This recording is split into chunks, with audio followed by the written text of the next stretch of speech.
Everybody, today we're doing a special scene breakdown.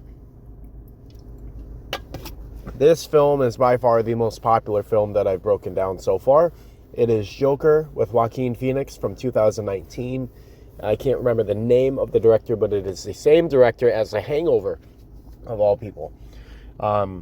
Since this is such a popular film, I figured I'd make this a scene breakdown / video essay, breaking down the larger context of why this scene is so powerful, why this movie is so powerful, why it connects on such a deep level to so many people. So I'm going to get started and then throw in my video essay things as we go. Killed those 3 Wall Street. Killed those 3 Wall Street guys.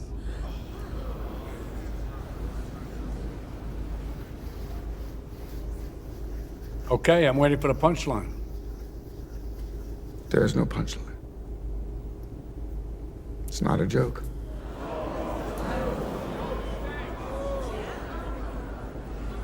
You're serious, aren't you? You're telling us you killed those 3 young men on the subway? Mm-hmm.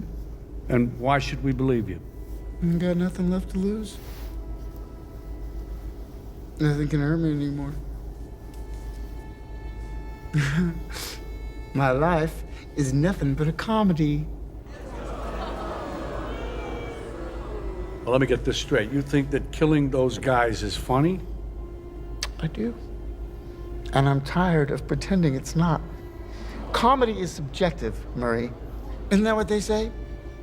All of you, the system that knows so much, you decide what's right or wrong the same way that you decide what's funny or not. Well, okay, I think I might understand that you did this to start a movement, to become a symbol. Come on, Murray. I'm glad he mentioned a symbol right here, because this ties into the video essay portion of what I wanted to break down for you guys. There is some deep meaning to what the Joker / the Fool archetype in tarot is. And I did a little bit of reading, and I wanted to break down a few lines from this of what exactly this character is and why it pops up and why it's so popular in pop culture. The Joker character is best represented in esotericism by the Fool card in tarot. The Joker, the archetype of the Joker, is best represented by addiction, fun, manic, spontaneous energy, and new beginnings. And that's the large part. New beginnings, aka revolutions. And I don't want to skip over my words. In Gotham at this time in the movie, it's time for a revolution. It's time for the bullshit to stop. There's rampant poverty. These Wall Street guys are running it. It's like the top 1% taken to the extreme in Gotham. And there's basically too much order. It's not enough chaos, spontaneity, not enough flux. It's stagnant. And that, in the real world, in esotericism and spiritualism, is when characters like the Joker pop up. They show up to throw a mix into the scene when it's too rigid, when it's too rule-based, when there's too much organization. These archetypes pop up in our culture, and I'll give you a great example at the end of this tape.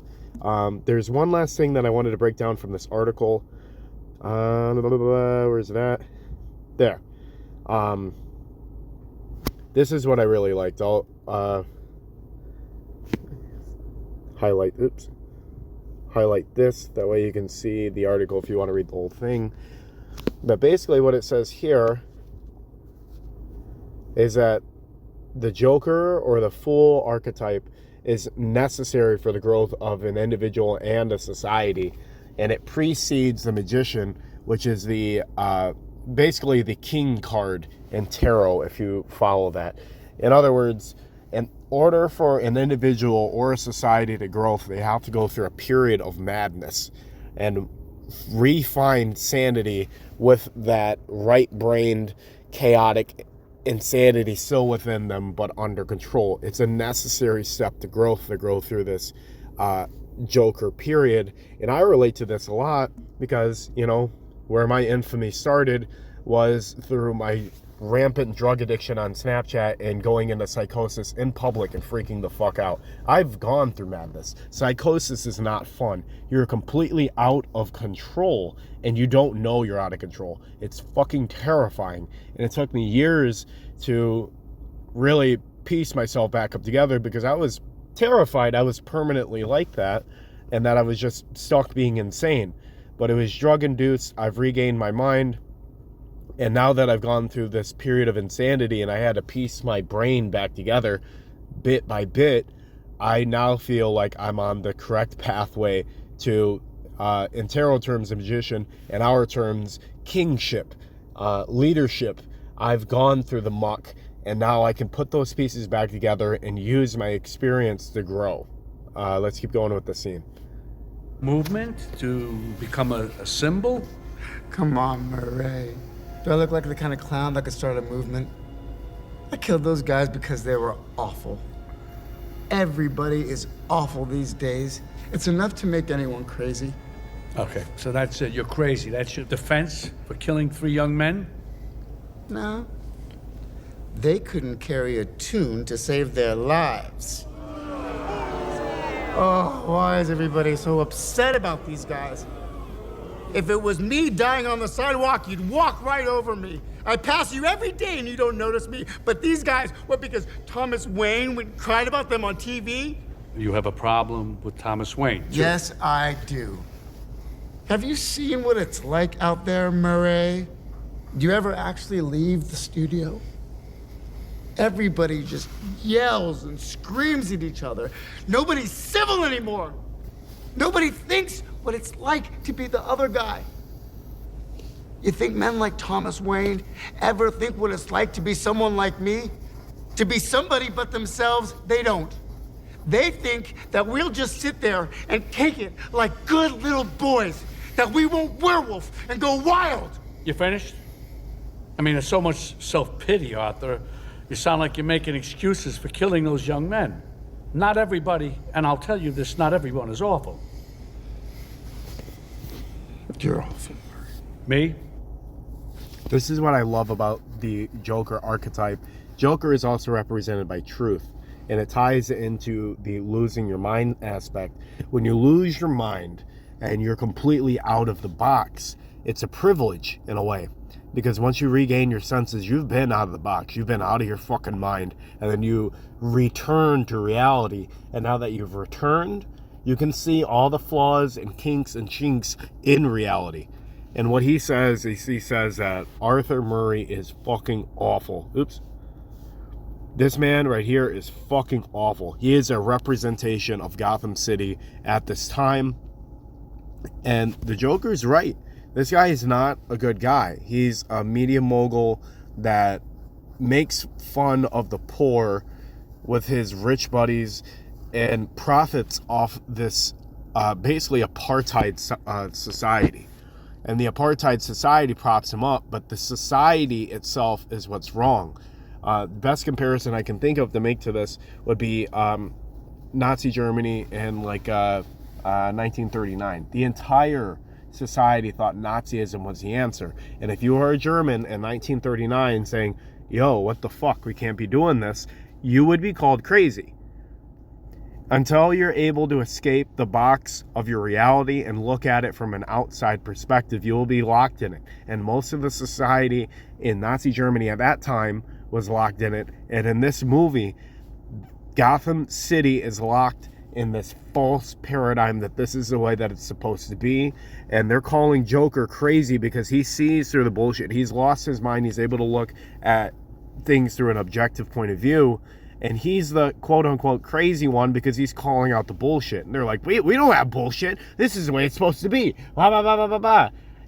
They would say the same thing in Nazi Germany. They would say the same thing in South Africa if you were opposed to apartheid. This is the way it's supposed to be. You're crazy for going against society. But what happens when society is operating on a sick mindset, archetypes like the Joker pop up to shake things up, to regain balance. Pity, Arthur. You sound like you're making excuses for killing those young men. Not everybody, and I'll tell you this, not everyone is awful. You're awful. Me? I'm awful? Oh yeah, how am I awful? Playing my video. Inviting me on the show. You just wanted to make fun of me. You're just like the rest of them. You don't know the first thing about me, pal. Look what happened because of what you did, what it led to. There were riots out there. 2 policemen are in critical condition. You're laughing. You're laughing. Someone was killed today because of what you did. I know. How about another joke, Murray? No, I think we've had enough of your jokes. What do you get I don't think so. when you cross I think a we're mentally done ill with your loner jokes. with That's a it. society that abandons him and treats him like trash? Call the police, I'll Gene. tell you what you get. Call the police. You get what you fucking deserve.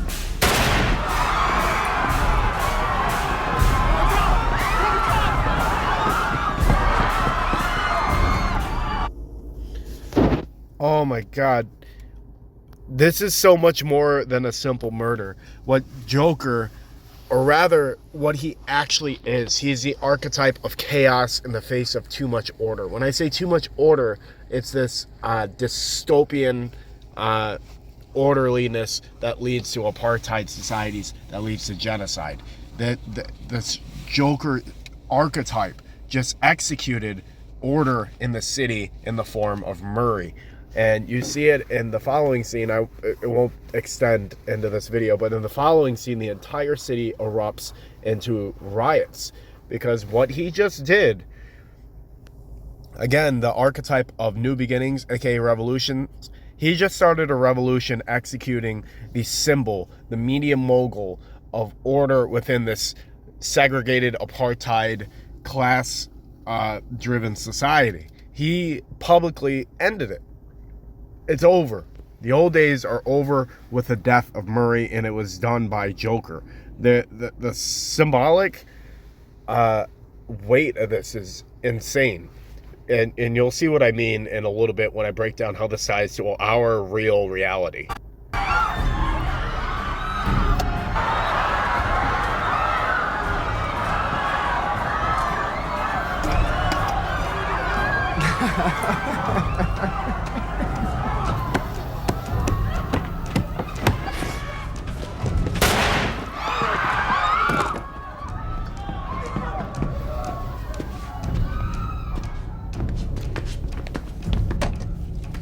Good night. And always remember, that's...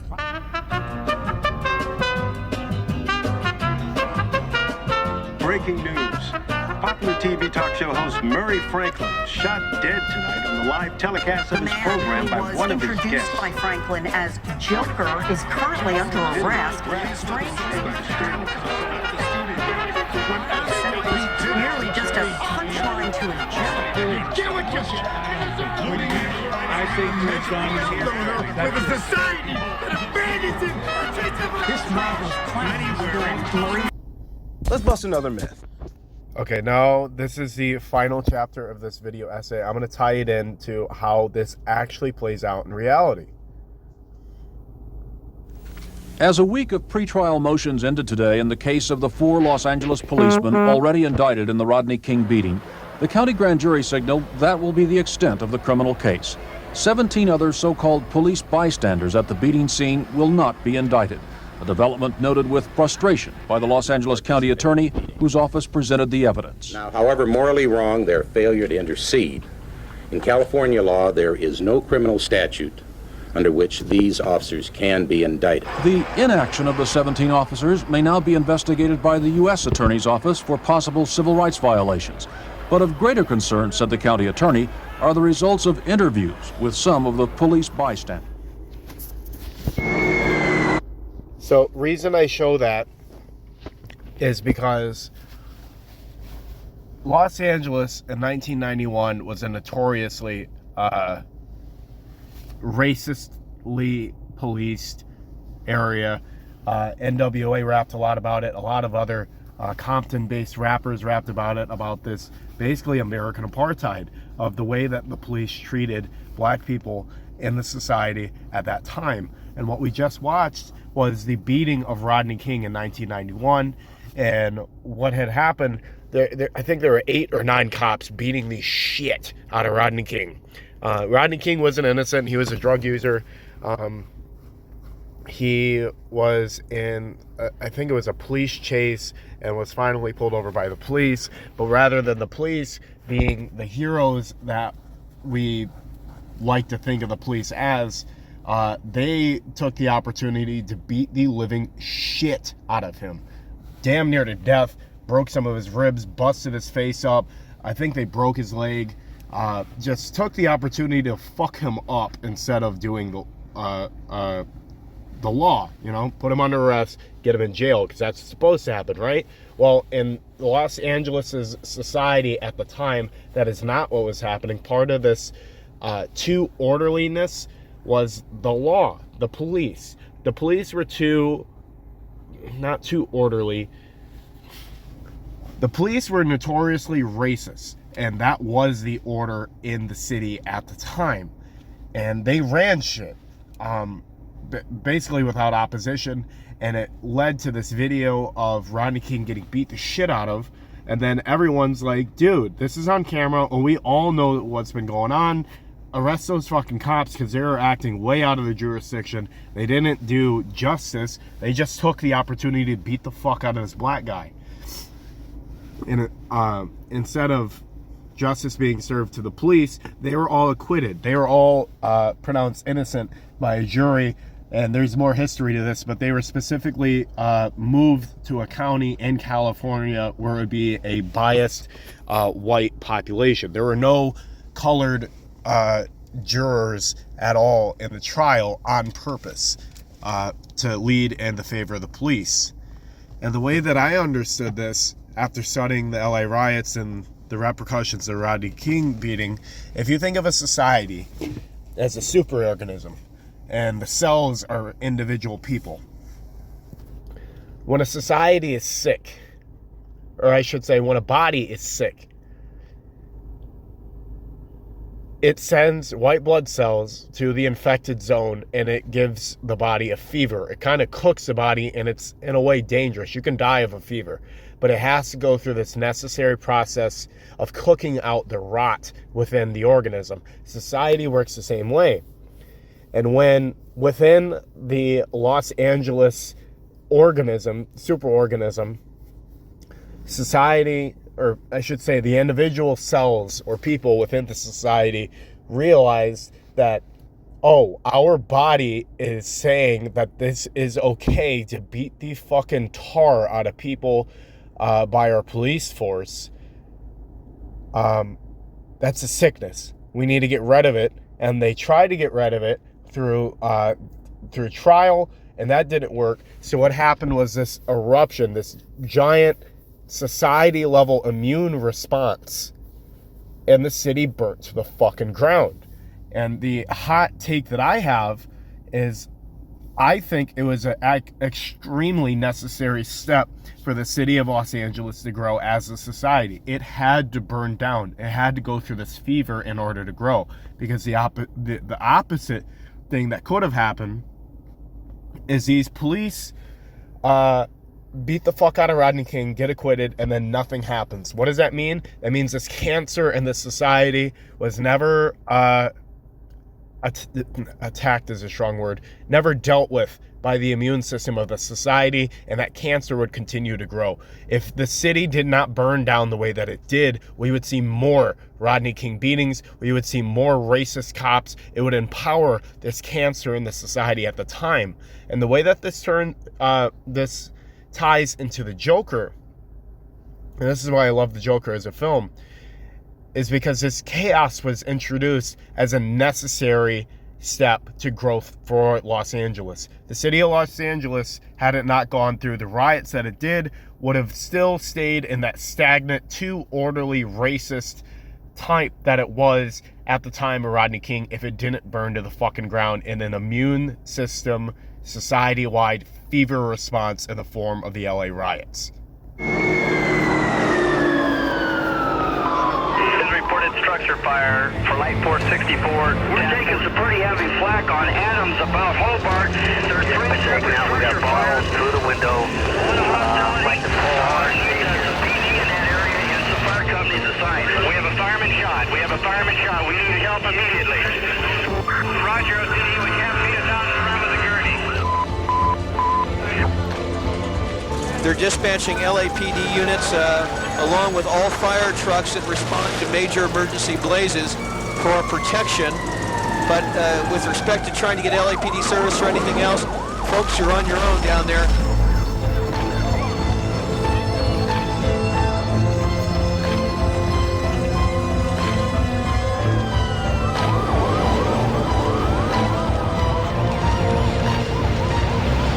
There are fires burning, there are people being beaten, there is looting. It is a dangerous night in the city of Los Angeles.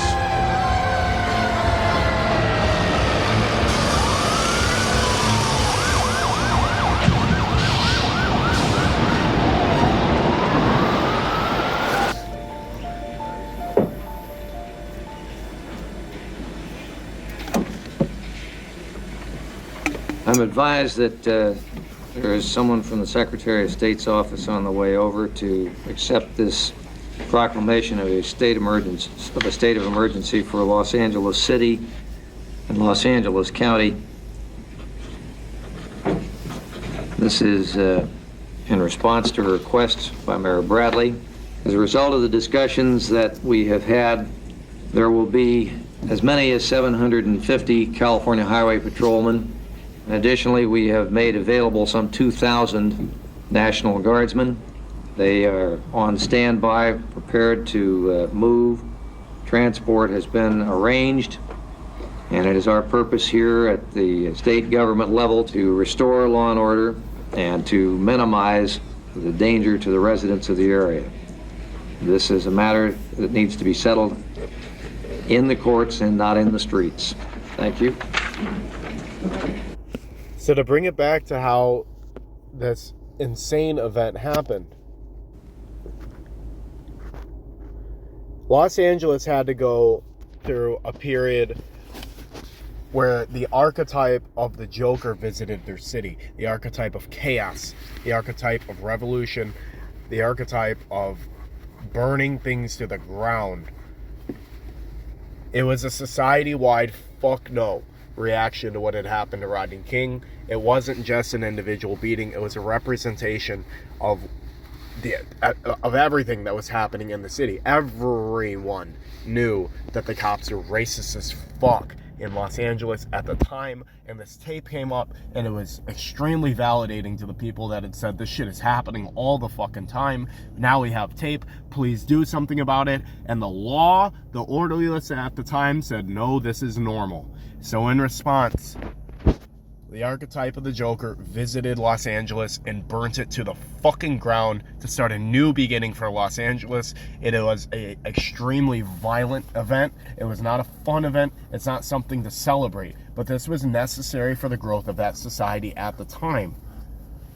These are hard topics to discuss because it deals with violence. It deals with policing. It deals with the law. It deals with how we're supposed to respond in the face of these very traumatic events. People that were innocent were hurt.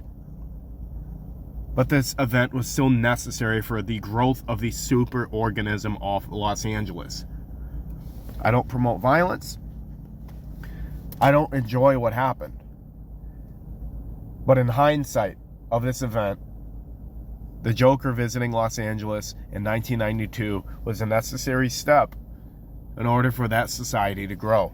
And this happens in Gotham in this movie, and that's one of the reasons that I fucking love this movie. It represents revolution, the roots of it so well, how society falls apart and why it falls apart. When orderliness takes over to an extent where it's hurting people, you will have a violent immune response to that society and to that law.